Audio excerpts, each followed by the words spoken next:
Any questions from what we've covered so far? Okay, well, let's continue. The next thing that I wanted, yes, sir. Why are you using the timer-based interrupt? Well, I'm not using a timer-based interrupt for my PID calculation. Right, instead of like a movement-based. A movement-based? Or change-based. You're confusing the two, and I confuse the two also. The change-based, the exclusive OR on the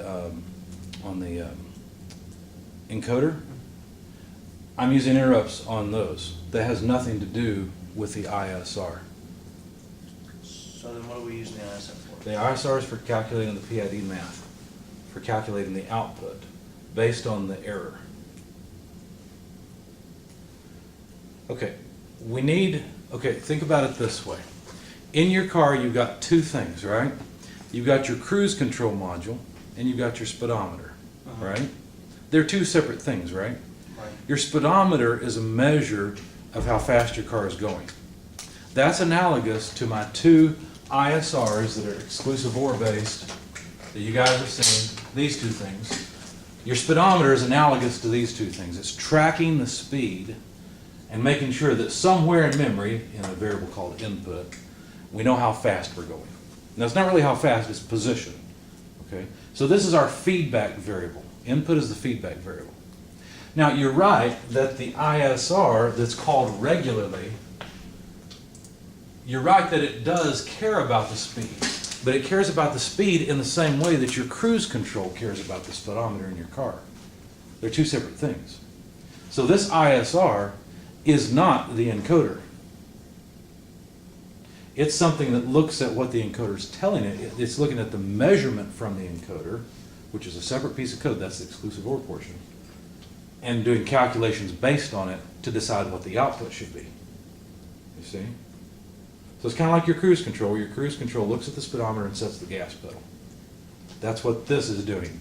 It's looking at the encoder, whatever the encoder is telling it, right, through the variable input, and then setting the output based on that. You see the difference between the two? I'm still not getting through. Let me think of another way to do this. Let's see. Notice that input, the variable, is used but never changed here in this ISR. Okay. Whereas the variable input, which is tracking, input is just encoder position, whatever you want to call it, okay?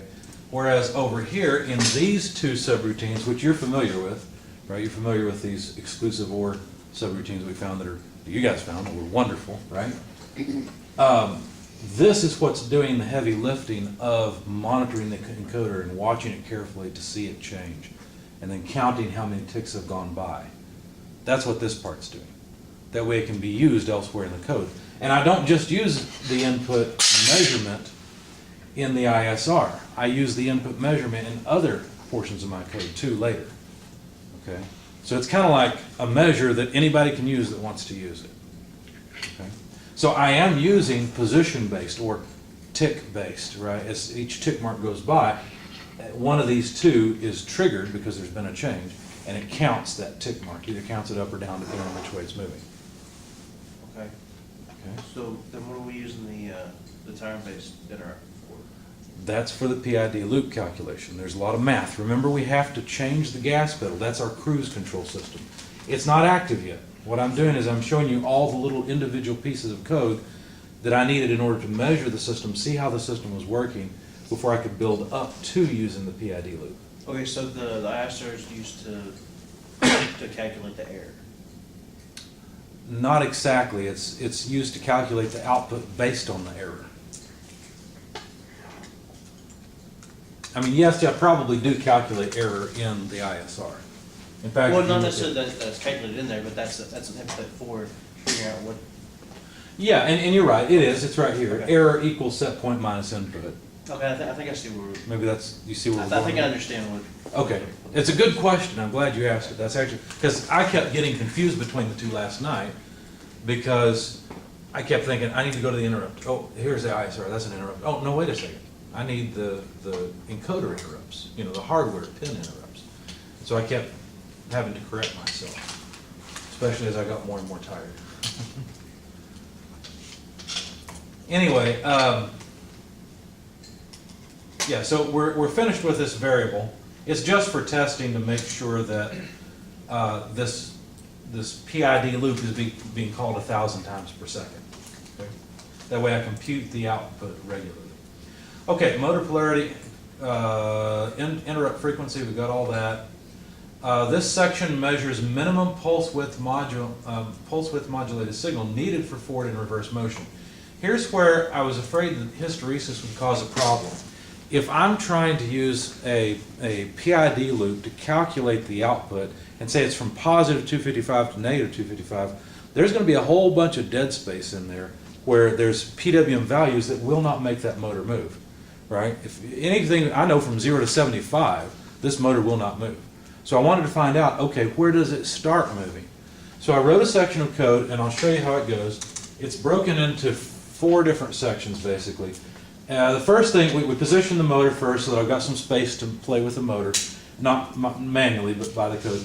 And then the first goal is to determine the minimum speed required to begin forward motion. So what I did is I started off with a very low value. I started off at 0. I basically pulse width modulate right a 0 value, which I know is not going to make the motor move. I wait for a while, 1/10 of a second. I had to play with that to figure out what was about right. 1/10 of a second works well. Wait 1/10 of a second. And then if input, remember input, the measurement of position, if it starts to move, what's going to happen? Well, the input's going to start to increment because I don't have this ISR active. I've got those two subroutines that depend on the pins, right? I've got those active, so I'm still tracking the encoder position. In fact, I just leave that active all the time. I've always got a measurement of the position of the carriage. Okay, so I can look at that variable anytime I want, and since those interrupts are so fast, they do a good job of keeping up with the encoder and letting me know exactly where the encoder is at all times. So all I do is look at current value of input. If it's greater than start, because before I started all this, I set start equal to input, so that way I can remember where are we right now. And then as we start increasing the voltage to the motor, basically, I wait to see, I just keep increasing the voltage over and over every 1/10 of a second and keep checking to see if the encoder has started to advance. So is it at start plus 4? So I just wanted 4 encoder ticks, which is not much motion at all. And if that's true, if input has advanced at least 4 encoder ticks beyond where it was, well then I've found a high enough pulse width modulated value that causes forward motion, you see? And so I break out of the for loop. I know I'm not going to go all the way up to 255 unless I'm just sitting there holding the carriage, right? I hope not. So anyway, after I've found that position, then the value in I actually represents the minimum number to get forward motion to start. And so that's what I do. I turn off the motor and say the minimum starting setting for forward motion is, and I print I. And I set forward minimum, a variable, to I. Okay? And that was just so that I could read it off later if I wanted to, or use this code and use the measured value of forward min in my code. The next thing I do is do basically the same thing, but in the reverse direction. So I move the carriage forward, so I've got some space to move back. Okay? And do the same thing, just in the opposite direction. All I've done is change the motor direction here. Use the same idea. And this time, of course, since the encoder is moving this way, it's going to be going down.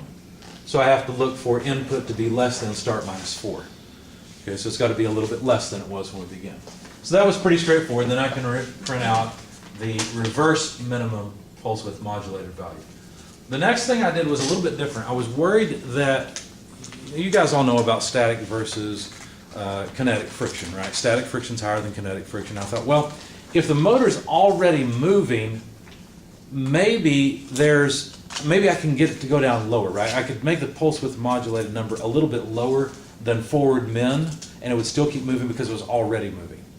Okay, that's what I was thinking. So I wrote a section of code to actually start the motor moving at forward min plus 50, so a little bit above the minimum to get it moving, so that I know it's moving but not too fast, and then start slowing it down. Now I had to slow it down pretty quickly or I ran out of track. Okay, so I included a condition for that. If the input goes above 6500, I'm almost at the end of my encoder, and I just break out and set I to 255 so I can detect it later and say, hey, I ran out of carriage travel. I got to change something here. And what I thought I would change is just reduce this number, so forward min plus a little bit less. It was my idea. So anyway, once I've done that, if everything goes okay, I looked for input to be less than start plus 2. So just a little bit now how does this work? Well, I'll let you figure it out. Just trust me, the logic does work out. I don't want to delve into all of the details, okay? That's not the one that's hard to wrap your head around. That one's not too bad. I think you guys can do that. I'll help you with the one that's difficult.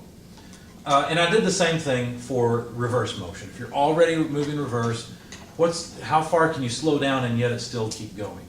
Okay, so that's the last thing I did. And then instead of putting a wait 1 in there and just ending the experiment, I allowed it to loop back.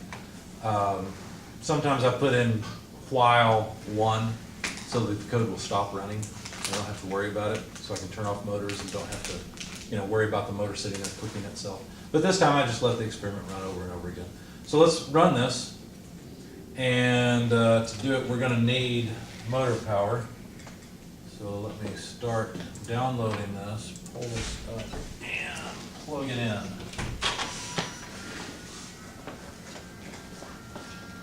And uploading.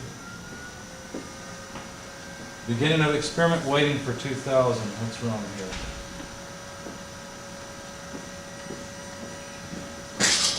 Something's wrong. Hang on.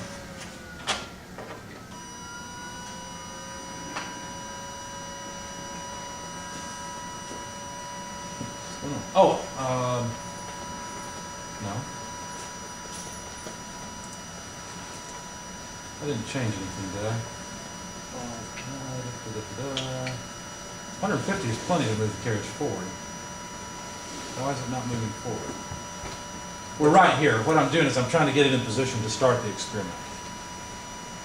And have I goofed something up in the code? I've got the PID mode on. Yeah, that's a problem. We got to turn that off. Let me do that more cleanly. I keep forgetting about that. Let me set mode manual. Because my ISR for the PID loop is on right now. So let's Control V.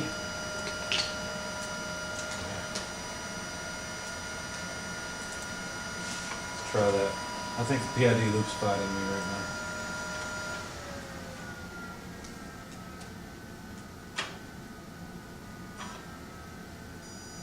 Oh, sorry.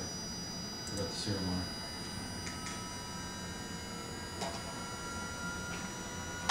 There we go. Yeah, the PID loop is fighting me. So what it's doing, it found the minimum for it at 79. It's at 5,000. I had it print out where it actually ended up at. It did the reverse experiment, found 70 was the minimum. Minimum to maintain forward motion is 102. It turned out these were actually higher. If you're already in motion, you can't go down as far. I still haven't wrapped my head around why that is, but that's true. That's very repeatable. And we're beginning the experiment all over again.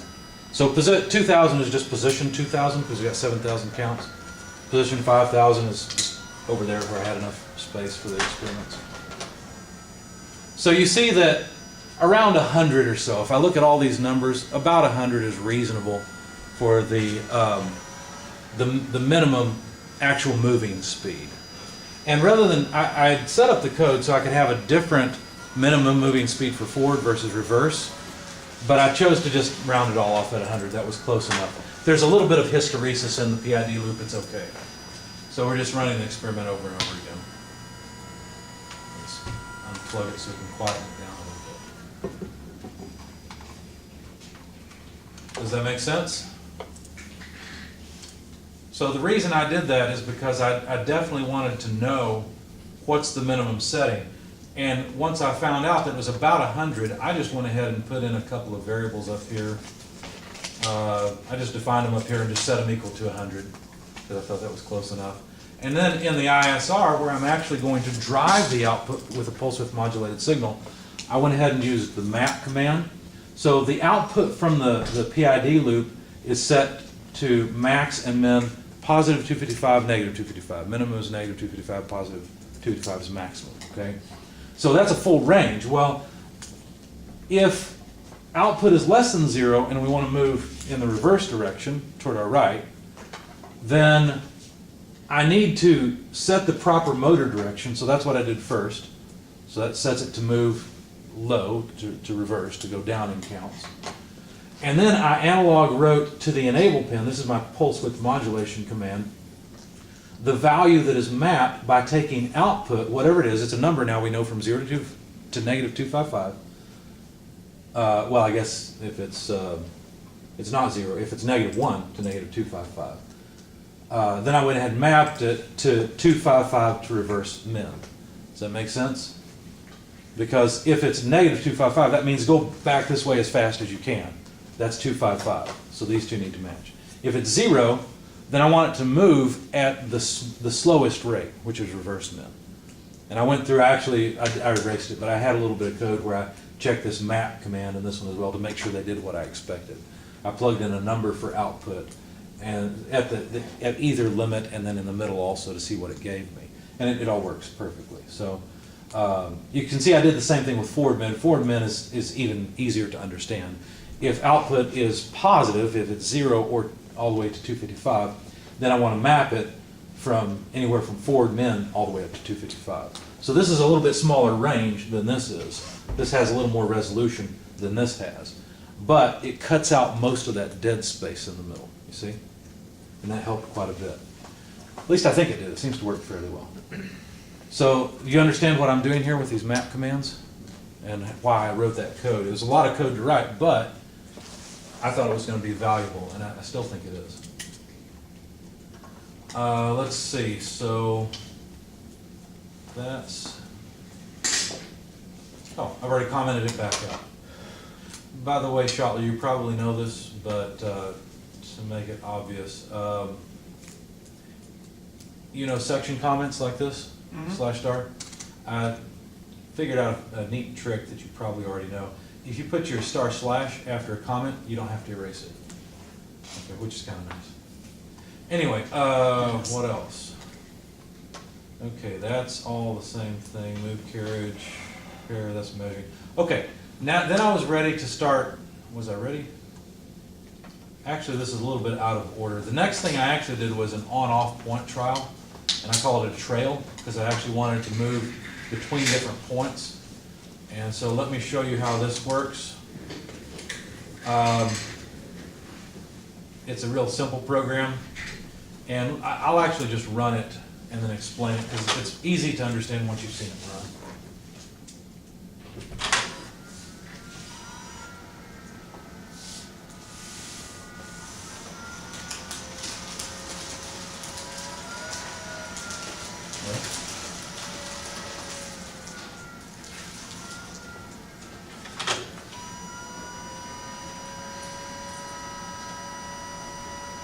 Oh, I keep forgetting that the doggone, that's a bug everywhere. I gotta set mode manual because my PID loop keeps fighting me. It's enabled right now.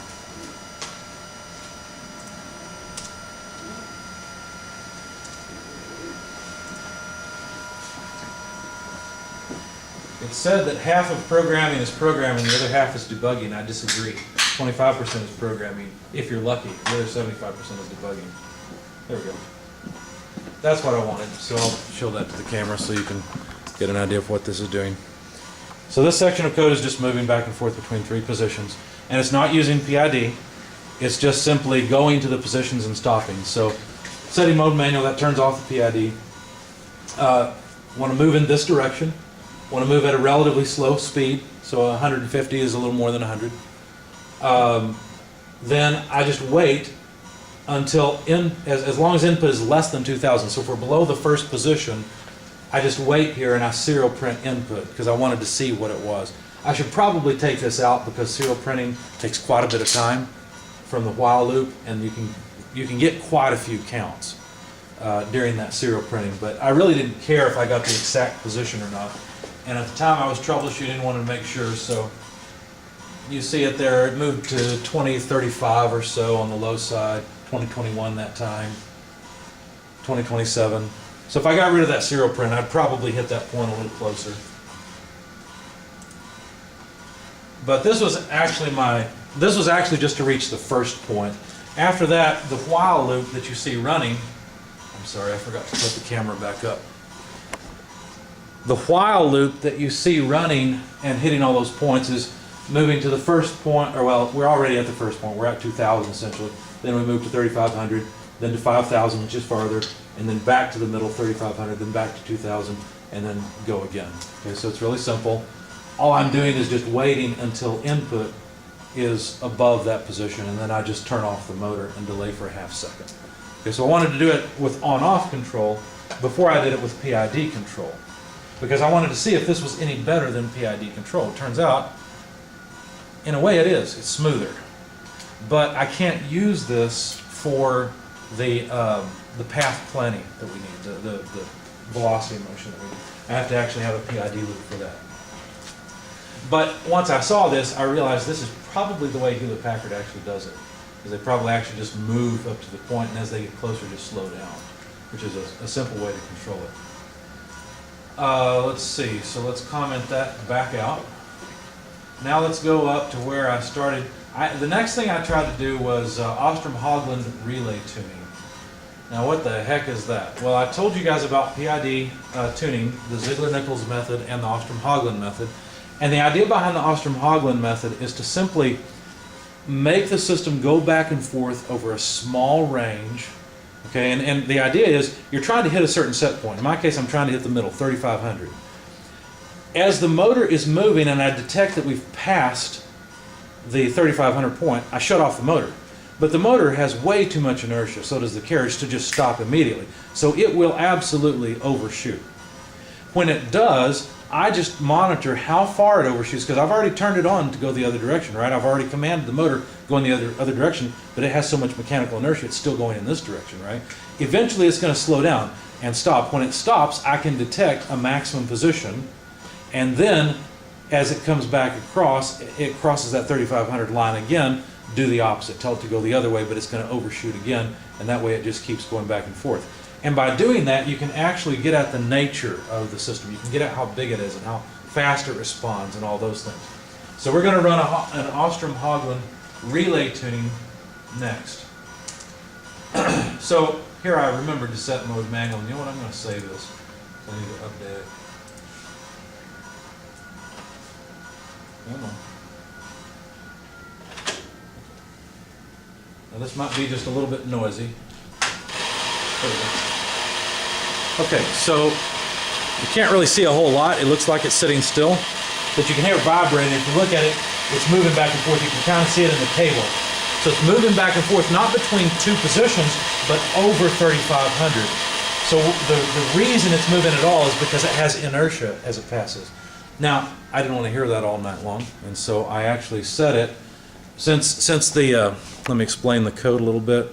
I've already explained a little bit about how the part inside of the loop works, but I made it a for loop so that it would only do that 1,000 times. I defined counts up higher as 1,000. So that way it would go back and forth between the two positions 1,000 times. It would have 1,000 cycles.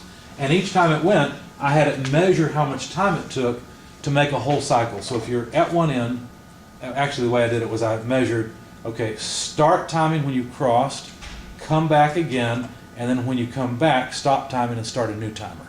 You see, so it's one whole cycle. And that's important. You want to measure the time of one whole cycle. So that's what I did. Now, there's something else that has to be measured besides the amount of time it takes for that carriage to go back and forth one complete time, okay? You also have to measure how far it goes. The farther it goes, the more inertia the system has. This system doesn't have very much inertia, right? We have a very powerful motor that's able to overcome the inertia of the carriage very quickly, which actually makes sense. This carriage is fairly light.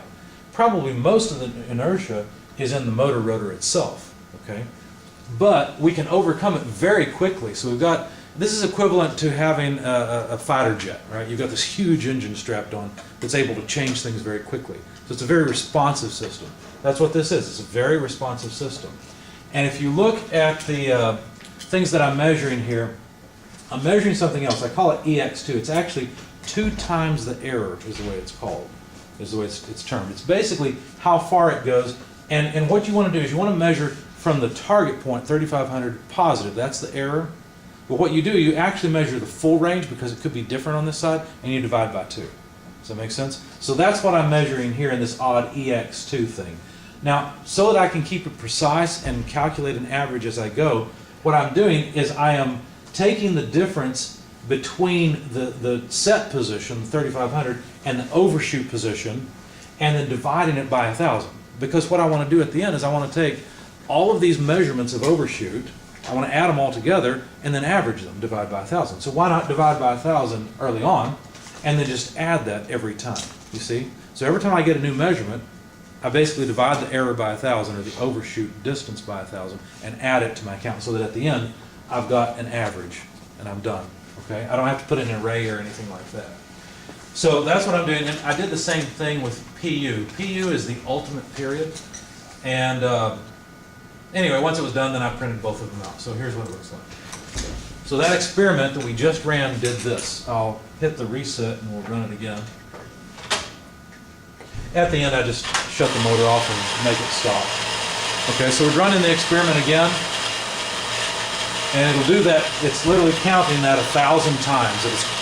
It's crossed twice, so it'll cross the center line 2,000 times total. And when it's done, it'll tell us the measurements, and they come out fairly consistent.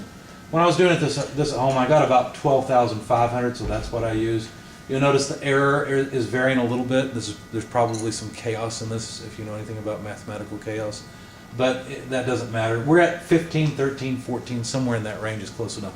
When you're tuned to a controller, the measurement of the system is usually not something that you have to have extremely precise. It's something that you just need to be in the ballpark, and then you can fiddle with the parameters to get what you need. So there's the ultimate period, and there's 2 times the error. So to calculate the gains, then what I did is I used the Ostrom-Haglund equations, which basically say that here, where is it? Here we go. I put it in a note here so you guys would have it. The results I had were 12,500 microseconds. You can change that to 13,000. Like I said, it doesn't matter too much. 13,500 if you want. And 2 times the error was, let's see, we got, this time what did we get? We got 13, 15. For me it was 12. It was a little bit lower. Maybe the power supply wasn't quite as powerful or something. Maybe it's heated up and it's putting out more current. I don't know. But both were a little bit smaller. And in order to calculate the ultimate period, you just read off. But to calculate the ultimate gain, I should have put that in there. Hang on. The ultimate gain, KU, equals that. Put it as a capital K. Okay, so it's just 4 over pi times A, where A is it's the effort you're putting in. And the effort I put in was forward minimum plus 75. So I wasn't trying to drive it at the highest level. I was driving it at 75 above zero, basically. Does that make sense? So that amount, forward and back, to calculate it, you actually have to calculate this as a percentage, which is a little bit confusing. But that's how you have to do it. So what I did, actually that may be where my problem is. Anyway, what I did is I realized my range, the range of possible outputs is anywhere from about 100 to 255, right? That's the range that I can actually get the motor to move. So 75 over that difference would make it a fraction, right, of that range. So now it's more like a percentage. So anyway, that's why I plugged in 12, which was my, 75 over essentially 155. And that's A. If you multiply it by 2, then you've got 2A. And you know what? No, that's right. That's fine. Because that's something you said. That's the input. Or that's what's it called? There's a name for it. Amplitude. That's why it's A. It's the amplitude. Then the response, this error is the response we get back. Okay, so the response I got back was how far it was overshooting. And for that, I'm actually a little bit confused on this part. I'm not sure what I should do here, because I want it to be a percentage of the range, but the range, the only range I can think of is the range from 0 to 7,000. And I think that's wrong. I think what I should have done is also plugged in 255 here and seen how far it went, and that would be the maximum, you see? So let's say I plug in 255 and it overshoots farther, right? It overshoots by, what did it overshoot by on average this time, like 12? Say it overshoots by 100 on each side, okay? Well, then what I should do is take 12 and divide it by 100, you see? So I think I'm going to